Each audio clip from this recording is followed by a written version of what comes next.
Hi friends, ഏവർക്കും PSC education ആസ്പിറേഷന്റെ മറ്റൊരു ക്ലാസ്സിലേക്ക് സ്വാഗതം.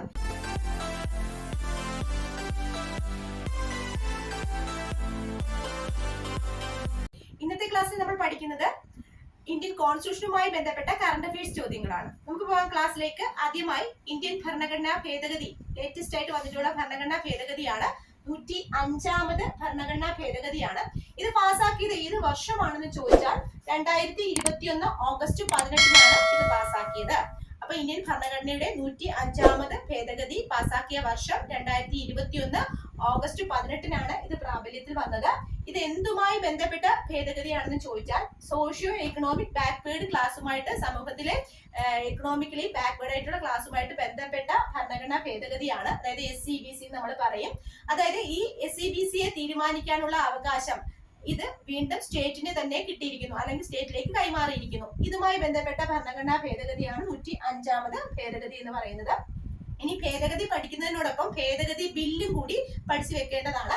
ഭേദഗതി ബില്ല് 127 105ാമത് ഭരണഘടനാ ഭേദഗതി പാസ്സാക്കിയത് അല്ലെങ്കിൽ നിയമം പ്രാബല്യത്തിൽ വന്നത് 2021 ഓഗസ്റ്റ് 18-നാണ്. ഇത് ഏത് ഭേദഗതി ബില്ലാണെന്ന് ചോദിച്ചാൽ 127ാമത് ഭേദഗതി ബില്ലാണ്. ഇനി ഇത് എന്തുമായി ബന്ധപ്പെട്ട ഭരണഘടനാ ഭേദഗതിയാണെന്ന് ചോദിച്ചാൽ അത് സോഷ്യോ എക്കണോമിക് ബാക്ക്വേർഡ് ക്ലാസ്, പിന്നോക്ക ഭാഗങ്ങളുമായി ബന്ധപ്പെട്ട് അത് തീരുമാനിക്കാനുള്ള അധികാരം, അല്ലെങ്കിൽ അതുമായിട്ട് ബന്ധപ്പെട്ട ലിസ്റ്റ് തയ്യാറാക്കാനുള്ള അധികാരം വീണ്ടും സംസ്ഥാന ഗവൺമെന്റുകൾക്ക് നൽകിക്കൊണ്ടുള്ള ഒരു നിയമമാണ് ഇതെന്ന് പറയുന്നത്. ഇനി ഇത് പാർലമെന്റ് അംഗീകരിച്ചത് ഏത് വർഷമാണെന്ന് ചോദിച്ചാൽ 2021 തന്നെയാണ്. Date August 11. 2021 ഓഗസ്റ്റ് 11 പാർലമെന്റ് അംഗീകരിക്കുകയും അതിനുശേഷം നിയമം പ്രാബല്യത്തിൽ വന്നത് ഓഗസ്റ്റ് 18-നാണ്. വർഷം ഒന്ന് തന്നെയാണ്, ഡേറ്റ് വ്യത്യാസമുണ്ട്. പാർലമെന്റ് അംഗീകരിച്ചത് ഓഗസ്റ്റ് 11-നും നിയമം പ്രാബല്യത്തിൽ വന്നത് ഓഗസ്റ്റ് 18-നുമാണ്. ഇനി ഓർത്തിരിക്കേണ്ടത്, ഇത് പാസ്സാക്കിയത് ഏത് വകുപ്പിന്റെ കീഴിലാണെന്ന് ചോദിച്ചാൽ കേന്ദ്ര നീതിന്യായ വകുപ്പാണ് ഇത് പാസ്സാക്കിയത്. അതിന്റെ മന്ത്രിയായിട്ടുള്ള വീരേന്ദ്രകുമാറാണ് ഈ നിയമം പാസ്സാക്കിയത്, അല്ലെങ്കിൽ ഈ ഭേദഗതി പാസ്സാക്കിയത്. അപ്പൊ കേന്ദ്ര നീതിന്യായ വകുപ്പിന്റെ ഭാഗമായിട്ട് വീരേന്ദ്രകുമാറാണ് അതിന്റെ മന്ത്രിയായിരുന്ന വീരേന്ദ്രകുമാറാണ് ഈ ഭേദഗതി ബില്ലിന് അംഗീകാരം നൽകി അതുവഴി പാസ്സാക്കുകയും ചെയ്യുന്നത്. ഇനി ഇതിൽ വന്നിട്ടുള്ള പ്രധാനപ്പെട്ട ഇതുമായി ബന്ധപ്പെട്ട ആർട്ടിക്കിൾസ് ഉണ്ട്. ആ ആർട്ടിക്കിൾസ് കൂടി പഠിച്ചു വെക്കേണ്ടതായിട്ടുണ്ട്. ഏതൊക്കെ ആർട്ടിക്കിൾസ് ആണെന്ന് ചോദിച്ചാൽ 338A, 342A, 366 എന്നിവയാണ്. അതായത് 338A, 342A, 366 ഈ 3 ആർട്ടിക്കിൾസും ഈ 3 അനുച്ഛേദങ്ങളും 102ാമത് ഭേദഗതിയുമായി ബന്ധപ്പെട്ട് വന്ന അനുച്ഛേദങ്ങളായിരുന്നു. അപ്പോൾ 102ാമത് ഭരണഘടനാ ഭേദഗതിയുമായി ബന്ധപ്പെട്ട് വന്ന അനുച്ഛേദങ്ങളായിരുന്നു 338A, 342A, 366. ഈ 3 അനുച്ഛേദങ്ങൾ 102ാമത് ഭേദഗതിയിലൂടെ വന്നതാണ്. ആ 102ാമത് ഭേദഗതി അനുസരിച്ച് ഇതിനുള്ള അവകാശം, അതായത് 342 ക്ലോസ് 3 പറയുന്നു, അതായത് OBC ലിസ്റ്റ് തീരുമാനിക്കാനുള്ള അധികാരം പ്രസിഡന്റിലായിരുന്നു.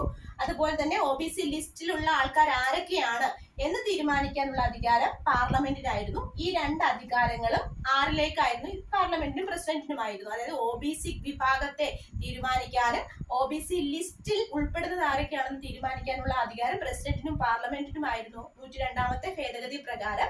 എന്നാൽ പുതിയ ഭേദഗതി 105ാമത്തെ ഭേദഗതി പ്രകാരം ഇത് വീണ്ടും സംസ്ഥാനങ്ങൾക്ക് തന്നെ കൈമാറുകയുണ്ടായി. അതായത് സംസ്ഥാനങ്ങൾക്ക് അവകാശം തിരിച്ചു കിട്ടി.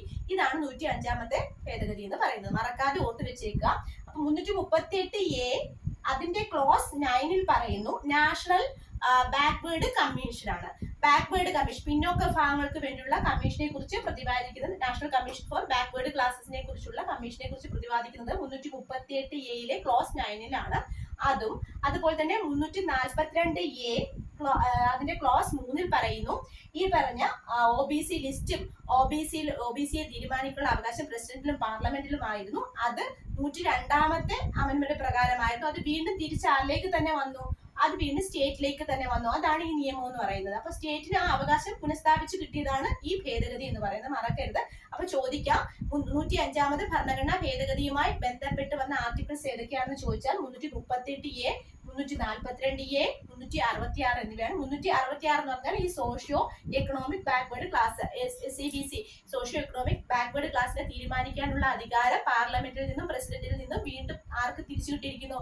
സംസ്ഥാനങ്ങൾക്ക് തിരിച്ചു കിട്ടിയിരിക്കുന്നു എന്നുള്ള നിയമം ഭേദഗതി ചെയ്തതാണ് 105ാമത്തെ ഭേദഗതി എന്ന് പറയുന്നത്. അപ്പൊ ഇതുമായി ബന്ധപ്പെട്ട ആർട്ടിക്കിൾസ് ചോദിക്കാം. ഈ ഇച്ചിരി കൂടെ കൂടുതൽ ഡീപ്പായിട്ടുള്ള എക്സാംസിന് ഇത് ഡീപ്പായിട്ട് തന്നെ ചോദിച്ചേക്കാം. അതുകൊണ്ടാണ് ഞാൻ ഈ ആർട്ടിക്കിൾസ് കുറച്ച് വിശദമായിട്ട് പറഞ്ഞത്. ഓക്കെ, ഇനി ഇത് ഏതുമായി ബന്ധപ്പെട്ട് വന്ന ഇതുമായി ബന്ധപ്പെട്ടൊരു കേസ് ഉണ്ടായിരുന്നു. അതിനെ തുടർന്നാണ് സുപ്രീം കോടതി ഈ ഒരു അമെന്റ്മെന്റിനുള്ള അല്ലെങ്കിൽ ഇതുമായിട്ട് ബന്ധപ്പെട്ട അംഗീകാരം നൽകിയത്.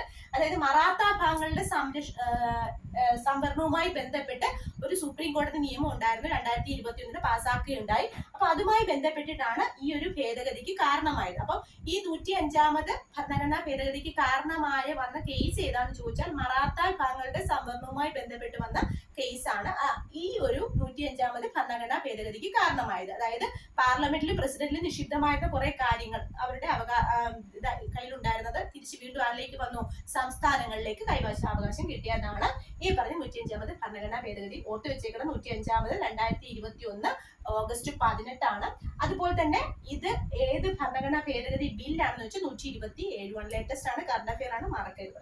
ഇനി അടുത്തത് ഇതുമായി ബന്ധപ്പെട്ട മറ്റു ചില കറണ്ട് അഫെയർസ് ആണ്, എന്നാൽ പോലും കുറച്ച് ബാക്കിലോട്ടുള്ളതാണ്, നമുക്കൊന്ന് പഠിച്ചു വെക്കാം. 104ാമത് ഭേദഗതി എന്ന് പറയുന്നത് 2019 പാസ്സാക്കിയത്. 104ാമത് ഭേദഗതി ബിൽ ഏതാന്ന് ചോദിച്ചാല് 126 104ാമത്തെ ഭേദഗതി 2019 പാസ്സാക്കിയത്. ഭേദഗതി ബിൽ 126 അതിൽ എന്താ പറയുന്നതെന്ന് ചോദിച്ചാല് SC/ST വിഭാഗങ്ങൾക്ക് ലോക്സഭയിലും നിയമസഭയിലും ഉണ്ടായിരുന്ന സംവരണ അവകാശം അത് കാലാവധി തീരുകയായിരുന്നു 2021. അപ്പൊ ഒരു 10 വർഷത്തേക്ക് കൂടി എക്സ്റ്റെൻഡ് ചെയ്തുകൊണ്ട് നീട്ടിക്കൊടുത്തുകൊണ്ടുള്ള നിയമ ഭേദഗതിയാണ് ഈ 2019 വന്ന 104ാമത് ഭേദഗതി എന്ന് പറയുന്നത്. എന്താണ്? SC/ST വിഭാഗങ്ങളുടെ സംവരണം നിയമസഭയിലും ലോക്സഭയിലും ഉണ്ടായിരുന്ന സംവരണത്തിന്റെ കാലാവധി തീരുകയായിരുന്നു. അപ്പൊ അതിന്റെ ആ ഒരു കാലാവധി 10 വർഷം കൂടി നീട്ടിക്കൊടുത്തു. ആ നീട്ടിക്കൊടുത്ത ഭേദഗതിയാണ് 104ാമത് ഭേദഗതി 2019. അപ്പൊ SC/ST വിഭാഗങ്ങൾക്ക് 10 വർഷം കൂടി നീട്ടിയതനുസരിച്ച് 2030 വരെ റിസർവേഷൻ തുടരും. ലോക്സഭയിൽ നിയമസഭയിലും SC/ST വിഭാഗങ്ങൾക്ക് ഒരു സംവരണമുണ്ട്, സംവരണമുണ്ട്, അത് തുടരും.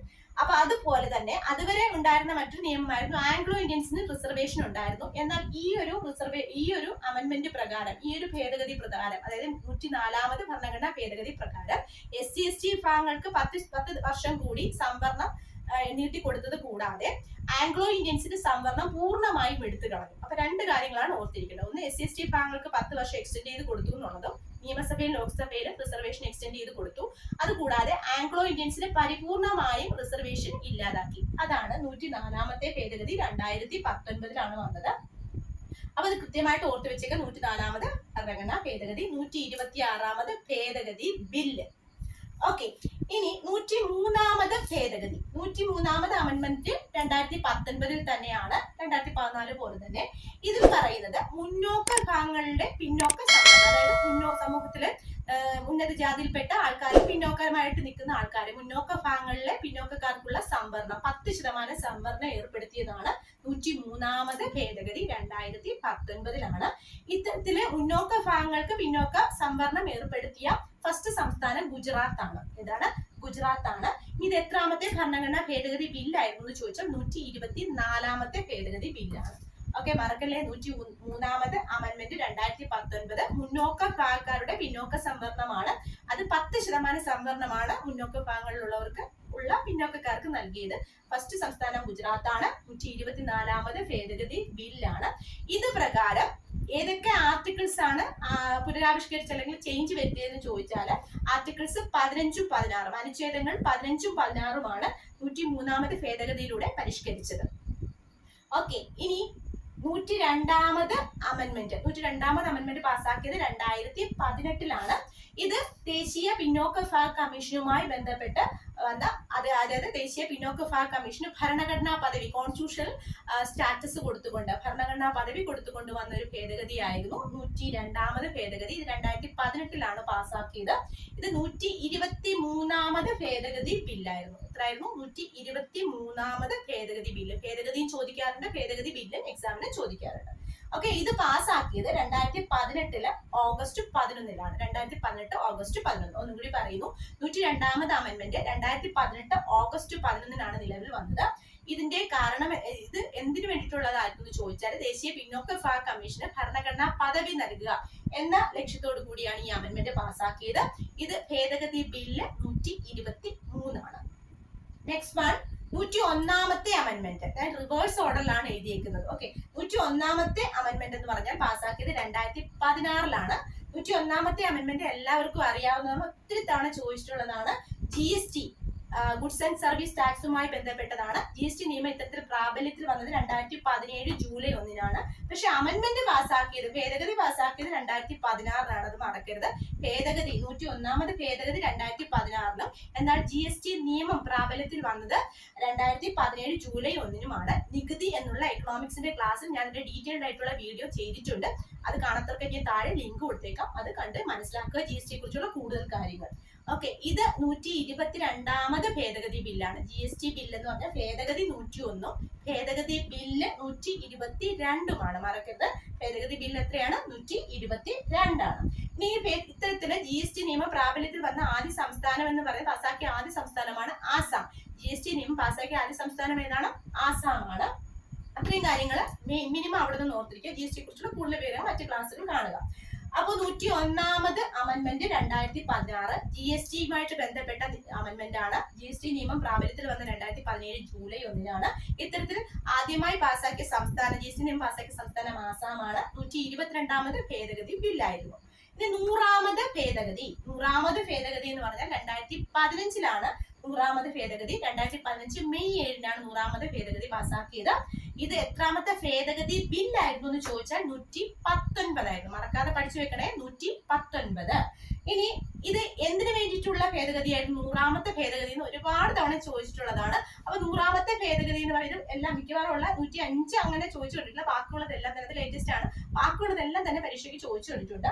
അപ്പോ ഈ പറഞ്ഞ 100ാമത് ഭേദഗതി ബിൽ എന്തിനു വേണ്ടിയിട്ടുള്ളതാണെന്ന് ചോദിച്ചാൽ ഇന്ത്യയുടെ 111ഓളം പ്രദേശങ്ങൾ, അതിർത്തി പ്രദേശങ്ങൾ ബംഗ്ലാദേശിന് കൈമാറുകയും ബംഗ്ലാദേശിന്റെ ഇന്ത്യയുമായി ബന്ധപ്പെട്ട 51 പ്രദേശങ്ങൾ ഇന്ത്യക്ക് കൈമാറുകയും ചെയ്യുന്നത് പരസ്പരം അങ്ങോട്ടും ഇങ്ങോട്ടും പ്രദേശങ്ങൾ കൈമാറിയ അതുമായി ബന്ധപ്പെട്ട നിയമം കൊണ്ടുവന്നൊരു ഭേദഗതിയായിരുന്നു 100ാമത്. അതിർത്തി പ്രദേശങ്ങൾ അങ്ങോട്ടും ഇങ്ങോട്ടും കൈമാറുക.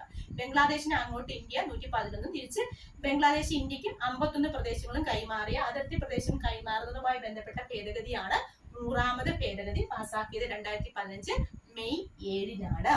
ഓക്കെ, ക്ലിയർ അല്ലേ? ഓർത്ത് വെച്ചേക്കുക. ഇത്രയും ഭരണഘടനാ ഭേദഗതി ഇമ്പോർട്ടന്റ് ക്വസ്റ്റ്യൻ ആണ്. ഈ ഭാഗം പഠിക്കാതെ ഭരണഘടന ഒരിക്കലും നിങ്ങൾ ഒരു എക്സാം എഴുതാൻ പോകരുത്. അപ്പൊ ഇന്നത്തേക്ക് പോകുന്നു. മറ്റൊരു ക്ലാസ്സുമായി പിന്നീട് വീണ്ടും കാണാം. Thank you so much.